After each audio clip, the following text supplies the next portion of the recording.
Hola, mi nombre es Ana Paula Armúa y hoy vamos a seguir hablando de lo que son los centros de control 911 y su rol fundamental en la atención de las emergencias que ocurren en la ciudad. En este caso vamos a hablar sobre el protocolo de respuesta a la emergencia y nos vamos a meter en la vida de la central telefónica del 911. En este sentido, debemos tener en cuenta que cuando el ciudadano se comunica con el número 911, espera que al otro lado del teléfono haya alguien que le pueda tender una mano para salir bien librado de esta situación de emergencia o situación límite en la que se encuentra.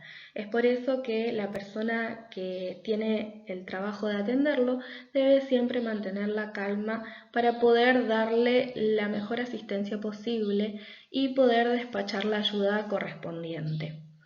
Además, es importante siempre trabajar para disminuir los tiempos de respuesta porque al tratarse de situaciones de emergencia, es decir, situaciones de vida o muerte o con graves riesgos para la persona o sus bienes, es importante siempre poder llegar rápido al lugar de la emergencia. En la central telefónica del 911 podemos encontrar personas que desempeñan diferentes roles y funciones. En primer lugar, encontramos al recepcionista 911, que es la persona que se comunica directamente con el ciudadano. Va a atender la llamada de emergencias con la frase habitual 911, ¿cuál es su emergencia? Y a partir de allí va a tratar de, a través de la comunicación directa, clara, eficaz con el ciudadano, poder obtener la mayor cantidad de información posible para realizar una respuesta correcta a esa emergencia y además para contribuir a la investigación posterior que pudiera surgir a partir de este hecho. Es con esta llamada que se inicia la atención de la emergencia y por eso se va a comunicar con el radiooperador, que es quien va a despachar la ayuda concreta. Vía radial se va a comunicar con la unidad más próxima al lugar donde están sucediendo estos hechos que constituyen la emergencia y va a procurar que llegue lo antes posible para poder dar respuesta a esa situación. Además, el radiooperador va a ir siguiendo lo que sucede durante la atención de la emergencia para poder hacer un control de la situación y, si es necesario, volver a retroalimentar el sistema de atención de la emergencia. Por otro lado, tenemos al coordinador 911, que es el supervisor de todas las cabinas telefónicas donde se atienden las llamadas 911 y que se va a encargar de controlar, supervisar todo lo que allí se haga y que se haga una atención correcta de todas las llamadas. En este sentido, va a coordinar y controlar a todos los recepcionistas 911 y además se va a encargar de llamadas más delicadas, como por ejemplo aquellas que tienen que ver con denuncias anónimas sobre diferentes hechos delictivos. Desde que el ciudadano se comunica con la central 911 hasta que recibe efectivamente la ayuda solicitada, debe pasar un plazo razonable. Por eso es muy importante enfocarnos en disminuir los tiempos máximos de atención de la emergencia.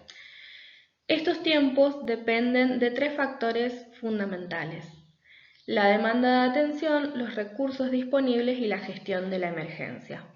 En cuanto a la demanda de la atención, está determinada por el número de solicitudes que recibe el sistema y en este sentido puede depender de factores como la población o la extensión del territorio abarcado por el Centro de Control 911.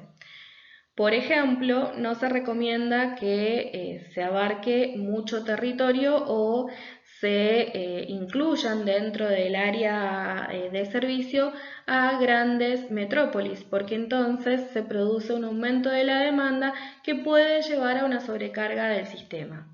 También, como decíamos, es importante contar siempre con recursos para la atención de la emergencia en proporción a esa demanda que tenemos en nuestro sistema.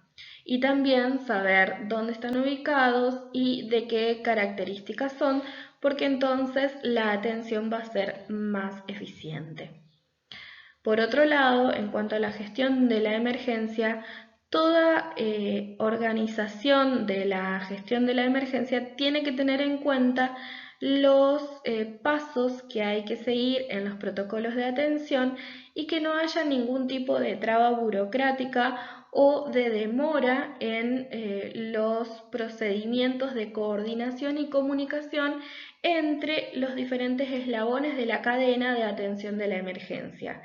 No puede haber ningún tipo de interrupción de esta atención de la emergencia una vez que se ha iniciado el proceso, y todos los factores que nosotros incluimos en la atención de la emergencia deben estar adecuadamente coordinados y comunicados para poder llegar en tiempo y forma a dar una respuesta.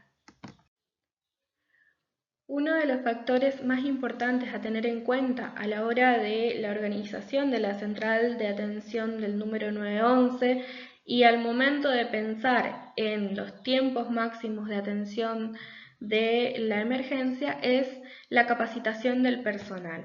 El personal que está trabajando en la atención de llamadas al 911 tiene que contar con muchísima preparación para poder mantener la calma en todo momento a pesar de estar lidiando con situaciones límite. Al mismo tiempo, tiene que tener conocimientos y habilidades que le permitan desempeñarse en esta función.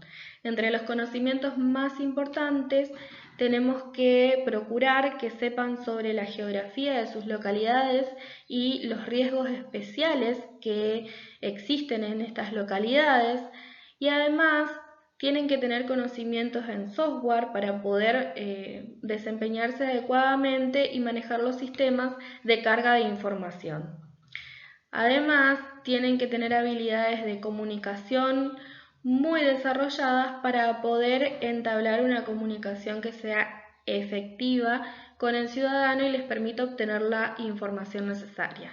En este sentido, se capacita al personal en la escucha activa, es decir, en la posibilidad de escuchar al ciudadano que se comunica sin interrumpirlo cuando está brindando información relevante para la atención de la emergencia. Y hasta aquí algunas nociones sobre la atención de las llamadas al 911 y los protocolos de respuesta a la emergencia. Espero que les haya servido el video y los espero la próxima. Muchas gracias.